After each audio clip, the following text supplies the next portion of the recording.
আসসালামু আলাইকুম। সবাইকে শুভেচ্ছা জানিয়ে শুরু করছি ২১শে টেলিভিশনের নিয়মিত আয়োজন শিশু কিশোরদের সংবাদ ভিত্তিক অনুষ্ঠান মুক্ত খবরে। স্বাগত জানাচ্ছি আমি জান্নাতুল ফেরদৌস। মুক্ত খবর বাংলাদেশের শিশু কিশোরদের একমাত্র সংবাদ ভিত্তিক সাপ্তাহিক অনুষ্ঠান।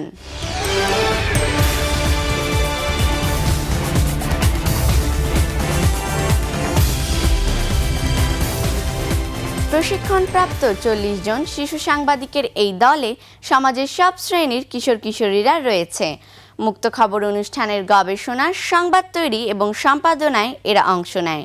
২১শে টেলিভিশন একটি জাতীয় সম্প্রচার মাধ্যম হিসেবে কিশোর কিশোরীদের মত প্রকাশের অধিকার হিসেবে আধুনিক দৃষ্টিভঙ্গি গড়ে তোলায় বিশ্বাসী। প্রথমেই খবর শিরোনামে রয়েছে, দেশের খবরে থাকছে শতাধিক অনাথ শিশুর বসবাসের আর্থিক সংকটে নেত্রকোনার অনাথালয়। ৩ শিক্ষকের স্কুলে শিক্ষার্থী ৫ জন, দুপুরে মিলল ২ জন। শিক্ষার আলো ছড়াচ্ছেন দৃষ্টি প্রতিবন্ধী শিক্ষিকা। প্রাণী জগতে থাকছে রহস্যে ঘেরা নীলতিমি। মাঠে ময়দানে থাকছে জাতীয় পর্যায়ে ক্রিকেট খেলোয়াড় বাছাই কার্যক্রম।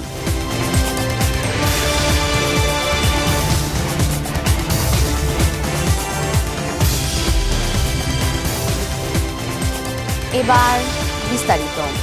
শতাধিক অনাথ শিশুর বসবাস নেত্রকোনার দুর্গাপুর উপজেলার চণ্ডীগড় গ্রামের মানব কল্যাণকামী অনাথালয়।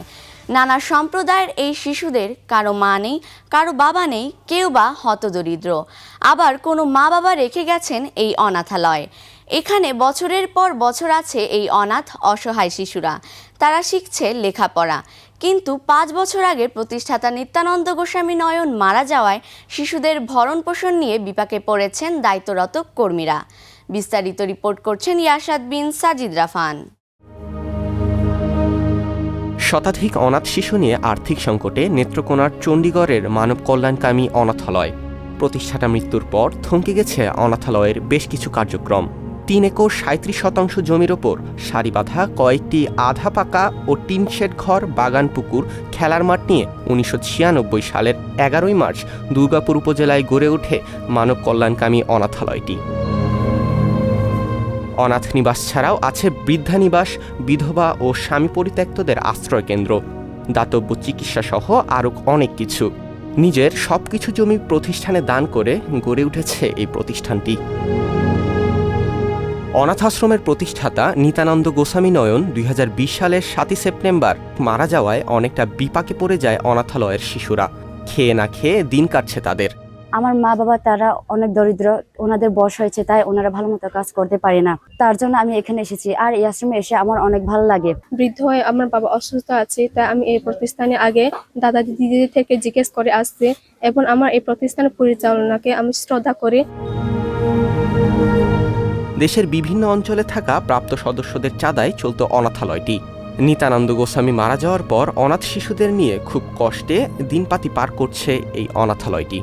আমাদের ওহন বর্তমানে এই প্রতিষ্ঠান চালাইতে খুবই কষ্ট হইতেছে। ইচ্ছা আছে, উপায় নাই। কিছুদিন আগে ২০,০০০ টাকা পরীক্ষার ফিস দিতে হয়েছে। এটা দিতে আমার খুব কষ্ট হয়েছে পরীক্ষার ফিস। কিন্তু আমি যদি পরীক্ষার ফিসটা না দিই, তাহলে আমার বাচ্চারা পরীক্ষা দিতে পারবে না। এভাবে খুব কষ্ট করে যেমন প্রতিষ্ঠানটা করছে। বর্তমানে মানব কল্যাণকামী অনাথালয়ে সাঁওতাল, চাকমা, মারমা, সুইপার, মাহাতো, ত্রিপুরা, কুমি, গারো, রাখাইন, কোচ সম্প্রদায়ের ১০২ জন শিশু কিশোর আশ্রয়দাতা আছে। এসব শিশুরা স্কুল, কলেজ ও বিশ্ববিদ্যালয়ে পড়াশোনা করছে। আশ্রম থেকেই বহন করা হচ্ছে এদের পড়ালেখার যাবতীয় খরচ। নিত্যানন্দ গোস্বামী নয়ন ওনার প্রয়াত হওয়াতে আমাদের এই প্রতিষ্ঠান চালাতে অনেক হিমশিম খেতে হচ্ছে, আর্থিক দিকে বিপদে করতে হচ্ছে। আগে উনি বিভিন্ন জায়গায় যেতেন, দেশ বিদেশের বাইরে যেতেন, বিভিন্ন লোকের সঙ্গে যোগাযোগ করতেন, অনুদান আনতে পারতেন। বর্তমানে আমরা এরকম এখন পাচ্ছি না। আর সমাজের বিত্তবানশালীরা যারা আছেন, তারা যদি আমাদের এই দিকে সুনজর দিতেন, তাহলে বাচ্চারা সঠিকভাবে বেড়ে উঠত, লেখাপড়া, ভরণ পোষণ সমস্ত কিছু আমাদের সুবিধা হতো। তবে এ বিষয়ে প্রতিষ্ঠানটির খোঁজ নিয়ে আর্থিক সহযোগিতার আশ্বাস দিয়েছেন জেলা প্রশাসক। অনাথ আশ্রমের বা অনাথ যে মানুষগুলো আছে, অসহায় মানুষগুলোর পাশে আমাদের সবাইকেই দাঁড়াতে হবে। সেটি শুধু সরকারি নয়, বেসরকারি সবাই মিলে, যদিও এটি বেসরকারি একটি প্রতিষ্ঠান আমরা শুনেছি। এবং সরকারিভাবে আমার কাছে সহযোগিতা চাইলে আমি তাদেরকে সর্বোচ্চ সহযোগিতাটি করব। আশ্রমের নিজস্ব কোনো আয়ের উৎস নেই। প্রতি মাসে 2.5 থেকে 3 লাখ টাকা খরচ হয় প্রতিষ্ঠানটিতে। সরকারি অনুদান বলতে সমাজ কল্যাণ মন্ত্রণালয় থেকে বছরে মাত্র 4 থেকে 5 কোটি টাকা দেওয়া হয়। তাছাড়া আজীবন সদস্যের পাঠানোর কিছু অনুদান দিয়ে কিছু রকম খেয়ে না খেয়ে দিনপাতি করছে এইসব শিশুরা। ইয়াসাদ বিন সাজিদ, মুক্ত খবর, 21 টেলিভিশন, নেত্রকোনা।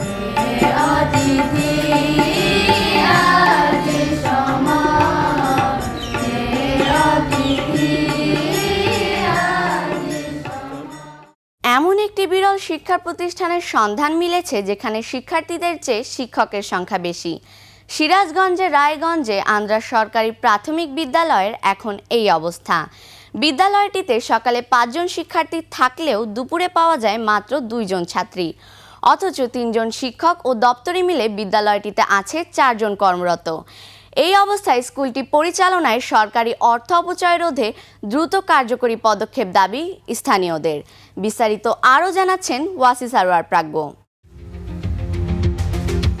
রায়গঞ্জ উপজেলার প্রত্যন্ত কৃষিপ্রধান আন্দ্রা গ্রামে 1935 সালে স্থানীয়দের প্রাথমিক শিক্ষার দ্বার উন্মোচনে প্রতিষ্ঠিত হয় আন্দ্রা সরকারি প্রাথমিক বিদ্যালয়। বিদ্যালয়টি বর্তমানে 3টি ভবনের উপরে বিদ্যমান, যেখানে রয়েছে অফিস সহ 8টি ক্লাসরুম। এতগুলো ক্লাসরুমে শিক্ষার্থী পরিপূর্ণ থাকার কথা থাকলেও একটি ব্যতীত সবগুলো রয়েছে ফাঁকা। এজন্য তালাবদ্ধ করে রাখা হয়েছে বাকি রুমগুলো। সোমবার সকালে স্কুলে একটি কক্ষে শিশুসহ মোট শিক্ষার্থী ছিল 5 জন। দুপুর 1টার সময় পুরো স্কুলের শিক্ষার্থী ছিল মাত্র 2 জন ছাত্রী। 5ম শ্রেণীতে তাদের ক্লাস নিচ্ছিলেন শিক্ষিকা হেলেনুর নাহার। তিনি জানালেন, বাড়িতে গিয়ে ধরে এনেও মাঝে মাঝে ক্লাস করতে হয় শিক্ষার্থীদের। 100% আশা একটু কমই, পরীক্ষার মধ্যেও হওয়াই দেয়, আবার ফোন করে করে অথবা বাসায় যেয়ে হোম ভিজিট করে আবার নিয়ে আসা যায়। অভিভাবকদের অনীহা ও আশেপাশে কিন্ডারগার্টেন স্কুল, মাদ্রাসার প্রতি আকৃষ্টের কারণে বিদ্যালয়টির শিক্ষার্থীদের উপস্থিতি হ্রাস পেয়েছে বললেন 2 শিক্ষক। যে এখন ইদানিং তাদের বাড়ির পাশাপাশি সব মাদ্রাসা, কেজি স্কুল এগুলা হওয়াতে ওরা আর দূরে আসতে চাচ্ছে না। তারপরেও আমরা অনেক রকমের সুবিধা দেখাইয়া আমি তাদেরকে এখানে আনার জন্য ব্যবস্থা করি। অনেকগুলো মাদ্রাসা আছে, পাশের গ্রামে একটা ব্রাক স্কুল আছে, আমাদের ক্যাচমেন্টে আর কি প্রতিষ্ঠান বেশি হয়ে যাওয়ার কারণে একটু ছাত্র সংখ্যা কম। এদিকে স্থানীয়রা বিদ্যালয়টির নানা অসঙ্গতিকে দুষে কার্যকরী পদক্ষেপ নেওয়ার দাবি তুললেন এলাকাবাসী। উপস্থিত সংখ্যা থাকে 2 আর শিক্ষক থাকে যেখানে 3 জন, পিয়ন দিয়া 4 জন। তো সরকারের একটা বড় ধরনের পদক্ষেপ নেওয়া উচিত, এই ধরনের প্রতিষ্ঠানের দিকে বিশেষভাবে নজর দেওয়া উচিত। স্কুলটির এমন করুণ দশা জেনে ক্ষোভ প্রকাশ করে কার্যকরী পদক্ষেপ নেবার কথা জানালেন জেলা প্রাথমিক শিক্ষা কর্মকর্তা। আপনারা চোখে দেখেছেন এখানে 2 জন পাইছেন স্কুল চলার সময়, এবং এটা স্কুল রানিং আছে। এই ধরনের ছাত্র থাকা মানে অনাকাঙ্ক্ষিত, এটা থাকার কথা না। কেন এটা আছে সেটা উপজেলা শিক্ষা অফিসার তার কাছে জানা দিতে হবে, সেটা আমি এখন খোঁজ নিচ্ছি কি অবস্থা। ওয়াসি সারোয়ার প্রাজ্ঞ, মুক্ত খবর, 21 টেলিভিশন, সিরাজগঞ্জ। বন্ধুরা, এবার নিচ্ছি একটি বিরতি। তবে বিরতির পর মুক্ত খবর অনুষ্ঠানে আরও যা থাকছে। দেশের খবরে থাকছে শিক্ষার আলো ছড়াচ্ছেন দৃষ্টি প্রতিবন্ধী শিক্ষিকা। প্রাণী জগতে থাকছে রহস্যে ঘেরা নীল তিমি।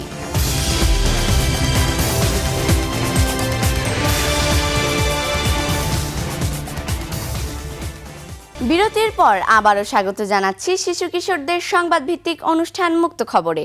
সাথে আছি আমি জান্নাতুল ফেরদৌস। এবার আরও একটি দেশের খবর। চোখে দেখতে পান না, তবুও কোমলমতি শিশুদের শিখাচ্ছেন জীবনের নানা পাঠ। অন্ধকার জীবনের মাঝেও ছড়িয়ে যাচ্ছেন শিক্ষার আলো। তিনি মেহেরাপুর গাংনী উপজেলার ধানখোলা সরকারি প্রাথমিক বিদ্যালয়ের সহকারী শিক্ষক ভক্তিলতা বিশ্বাস। 1.5 বছর বয়সে রোগে দৃষ্টিশক্তি হারালেও মনে শিক্ষার আলো জ্বালিয়ে দিয়েছেন সচেতন বাবা মা। বাবা মায়ের সফল চেষ্টায় ভক্তিলতা আজ সমাজের বোঝা নয়, মানুষ গড়ার কারিগর শিক্ষকতা করছেন। বিস্তারিত রিপোর্ট করছেন নুসরাত জাহান অর্ষা। চারপাশটা অন্ধকার, নিজের চোখে কোনো আলো নেই। তবে এই অন্ধকারকেই তার হার মানিয়ে আশেপাশের পৃথিবীটাকে আলোকিত করে চলেছেন একজন নারী, তিনি ভক্তিলতা বিশ্বাস। ১৩ বছর বয়সে দুর্ভাগ্যজনকভাবে পক্স জাতীয় রোগে চিরতরে হারিয়ে যায় তার দৃষ্টিশক্তি। নিজ চোখের আলো হারিয়ে গেলেও বাদ সাধতে পারেননি ভক্তিলতার শিক্ষক হবার স্বপ্ন। সচেতন বাবা মা ব্রেল পদ্ধতিতে লেখাপড়া শিখিয়েছেন তাকে। নানা সংগ্রামের পথ পেরিয়ে তিনি পান সরকারি প্রাথমিক বিদ্যালয়ের শিক্ষকতার চাকরি। জীবনের এই অধ্যায়ে নিজ হিন্দু ধর্ম ত্যাগ করে গ্রহণ করেন ইসলাম ধর্ম। তারপরেও আজও তার নামের পাশে জলজল করে লেখা ভক্তিলতা। তবে ভক্তিলতা অন্তরে লালন করেন মানব ধর্ম তার ধর্ম। বিদ্যালয়ের তিনি শুধু শিক্ষক নন, একজন ভালোবাসার ছায়া, নির্ভরতার আশ্রয়স্থল। নিজের দৃষ্টিশক্তি না থাকলেও কোমলমতি শিশুদের মাঝে ছড়িয়ে যাচ্ছেন শিক্ষার আলো। প্রতিটি শিক্ষার্থীকে তিনি নিজের সন্তানের মতো লালন পালন করেন। পাঠদান থেকে শুরু করে শৃঙ্খলা সবকিছুতেই তিনি একটি আদর্শের প্রতিচ্ছবি। আমাদের ম্যাডাম অনেক ভালো। আমাদের ম্যাডাম এসে আমাদের একদম বাচ্চা, আমাদের ছেলের মতন অনেক ভালোবাসেন। ক্লাসে যদি কেউ দুষ্টুমি করে তাদেরকে ভালোভাবে বুঝে মারে না, তাও ওরা যদি কেউ একটু নাও পারে তাদেরকে ভালোভাবে বুঝায়। ভক্তিলতা জানান, সরকারিভাবে দৃষ্টি প্রতিবন্ধীদের জন্য ব্রেল পদ্ধতির বই দেওয়া হলে ও বোর্ড পরীক্ষার সময় শ্রুতি লেখকের বিষয়টা একটু সহজ করলে অনেক দৃষ্টি প্রতিবন্ধী শিশুরা সমাজের বোঝা নয় সম্পদে পরিণত হবে। আমার বাবা মা খুব সচেতন মানুষ, তারা আমাকে লেখাপড়া শিখিয়েছেন, বিভিন্ন জায়গায় নিয়ে যে পড়াশোনা করানোর ব্যবস্থা করে দিয়েছেন এবং তাই থেকে আমি এ পর্যন্ত এসেছি। প্রতিবন্ধীদের সমাজে বোঝা মনে করে। পরিবার, সমাজ ও রাষ্ট্রীয়ভাবে প্রতিবন্ধীদের সহায়তায় এগিয়ে আসতে হবে। দৃষ্টি প্রতিবন্ধীরা ব্রেল পদ্ধতিতে পড়ালেখা করতে পারলে তারাও আমাদের সমাজের মাথা উঁচু করে দাঁড়াতে সক্ষম হবে। আমাদের প্রত্যন্ত অঞ্চলে অনেক শিশু বিকলাঙ্গ প্রতিবন্ধী হয়ে আছে, তাদের ফ্যামিলিতে চায় কাজে এই বাচ্চারা শিক্ষিত হয়ে অনেক সময় ঝরে যায়, স্কুল আসার পরে ঝরে যায়। তারা যদি ঠিকমতো লেখাপড়া করে তাহলে তারাও আমাদের এই ম্যাডামের মতো কর্মকে রেখে কিংবা। ভক্তিলতা বিশ্বাস প্রতিদিনই সবার আগে স্কুলে আসেন। ক্লাস নিতে কোনো বিলম্ব করেন না। ভালোভাবে ক্লাস নিয়ে শিক্ষার্থীদের মাঝে শিক্ষার আলো ছড়িয়ে দিচ্ছেন।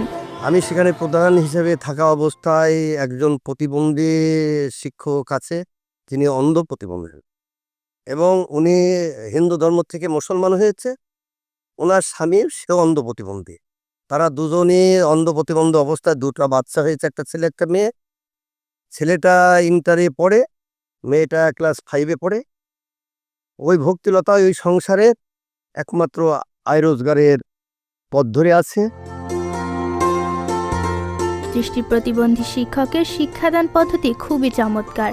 শিক্ষক হিসেবে যেভাবে প্রশিক্ষণ নিয়েছেন সেভাবেই পাঠদান করেছেন। আমরা বিশেষ চাহিদা সম্পন্ন শিক্ষার্থীদের জন্য শিক্ষা উপকরণ বিষয়ে ঊর্ধ্বতন কর্তৃপক্ষকে অবহিত করব। আমাদের দৃষ্টি প্রতিবন্ধী শিক্ষক আছেন, কেবল কার্যক্রম খুবই চমৎকার এবং ওনার প্রতিটা পদক্ষেপে আমরা লক্ষ্য করেছি উনি স্ট্যাটাস দেয়, বাচ্চাদের পড়াশোনার প্রতি খোঁজ খবর নেয়, স্পেশাল কিছু বলে। নুসরাত জাহান অর্ষা, মুক্ত খবর, 21 টেলিভিশন, মেহেরপুর। আমাদের এবারের আয়োজন প্রাণী জগৎ।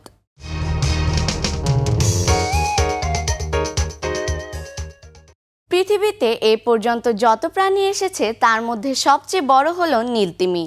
এমনকি ডাইনোসররাও আকারে নীলতিমির চেয়ে ছোট ছিল।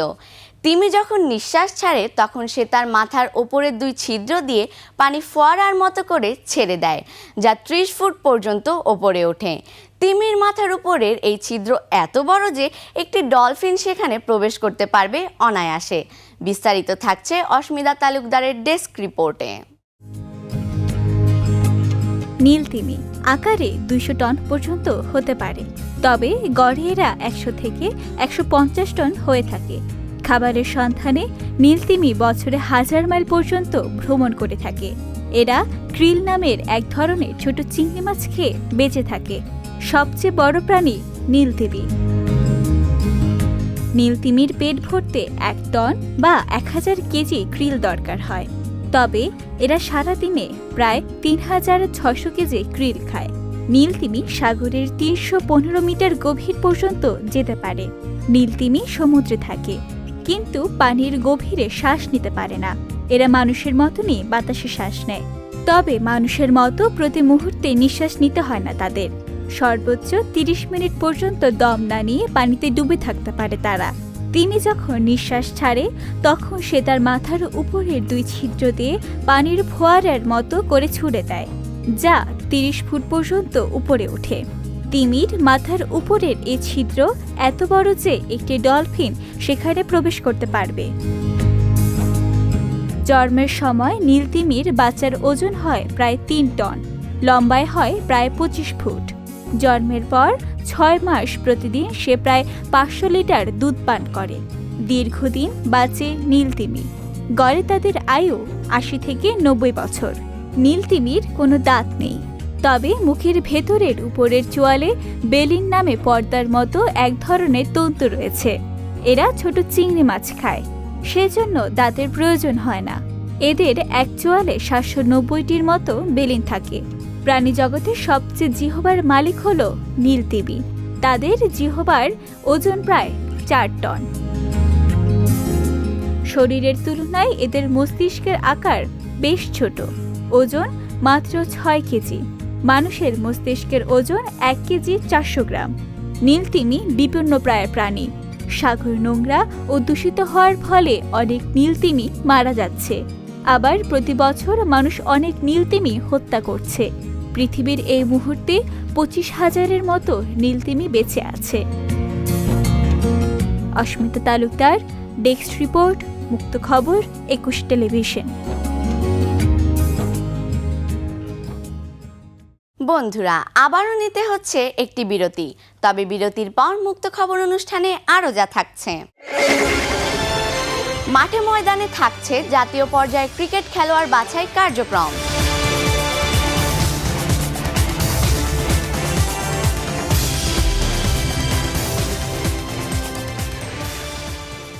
বিরতির পর আরও একবার স্বাগত জানাচ্ছি শিশু কিশোরদের সংবাদ ভিত্তিক অনুষ্ঠান মুক্ত খবরে। পুরো সময় জুড়ে সাথে আছি আমি জান্নাতুল ফেরদৌস। আমাদের এবারের আয়োজন মাঠে ময়দানে।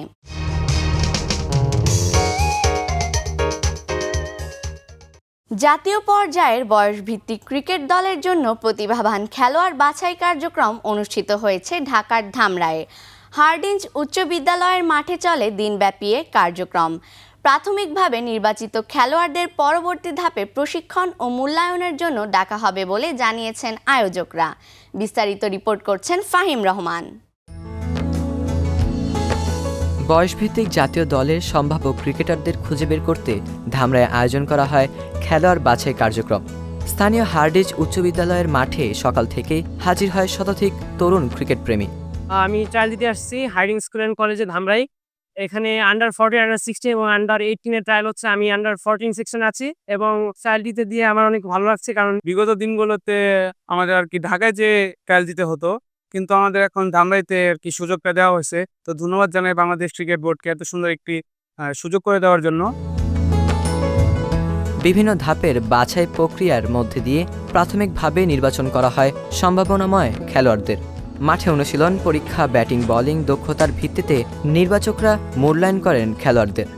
আমাদের বাংলাদেশ ক্রিকেট বোর্ডের উদ্যোগে প্রতি বছরই এজ লেভেল প্রোগ্রাম হয়। এজ লেভেল বলতে হচ্ছে আমাদের বাংলাদেশে পাইপলাইন তৈরি করার জন্য, ক্রিকেটের পাইপলাইন তৈরি করার জন্য আন্ডার 14, আন্ডার 16, আন্ডার 18 টুর্নামেন্ট হয়। যেই টুর্নামেন্টগুলো ডিস্ট্রিক্ট ওয়াইজ হয়। পরবর্তীতে এগুলো থেকে আমাদের ডিভিশন টিম হয়। ডিভিশন টিমের পরেও আরও কতগুলো স্টেপ আছে, সেগুলো ফিল আপ করার পরে আমাদের ন্যাশনাল 15, ন্যাশনাল 17, ন্যাশনাল 19 টিমগুলো হয়, যেগুলো পরবর্তীতে বাংলাদেশ মেইন টিমের পাইপলাইন হিসেবে তৈরি হয়।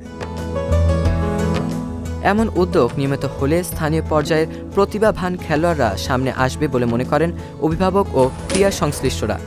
আমার ছেলে এখানে খেলতে এসছে, আন্ডার 14 দুবার খেলেছে, এবার 16-এর জন্য এসেছে। আমাদের এলাকা ভিত্তিক এভাবে যদি গ্রামের বাচ্চাদেরকে আস্তে আস্তে ক্রিকেট খেলার জন্য যেন বাচ্চারা আগ্রহী হয়।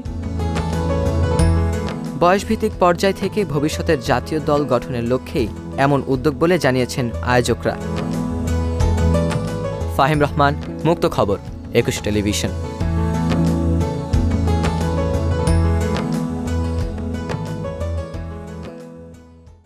শিশু কিশোরদের সংবাদ ভিত্তিক অনুষ্ঠান মুক্ত খবর কেমন লাগলো? তোমাদের যে কোনো মতামত, পরামর্শ এবং শিশুদের যে কোনো বিষয় তথ্য প্রতিবেদন পাঠাতে পারো এই ঠিকানায়। প্রযোজক মুক্ত খবর, 21 television limited, Jahangir tower, 10 Kazi Nazrul Islam Avenue, Karwan বাজার, ঢাকা 1215, ফোন 0255014316 থেকে 25 পর্যন্ত, মোবাইল 019586644544, ইমেইল muktokhabor@21-tv.com অথবা muktokhabor2025@gmail.com। আমরা থাকব তোমাদের মতামতের অপেক্ষায়। প্রিয় শিশু কিশোর বন্ধুরা, আমরা অনুষ্ঠানের শেষ প্রান্তে চলে এসেছি। প্রতি পর্বেই আমরা হাজির তোমাদের কাছে। সবাইকে আগামী পর্ব দেখার আমন্ত্রণ জানিয়ে এখানেই শেষ করছি আমাদের আজকের মুক্ত খবর। ততক্ষণ ভালো থেকো, সুস্থ থেকো এবং চোখ রেখো 21 টেলিভিশনের পর্দায়।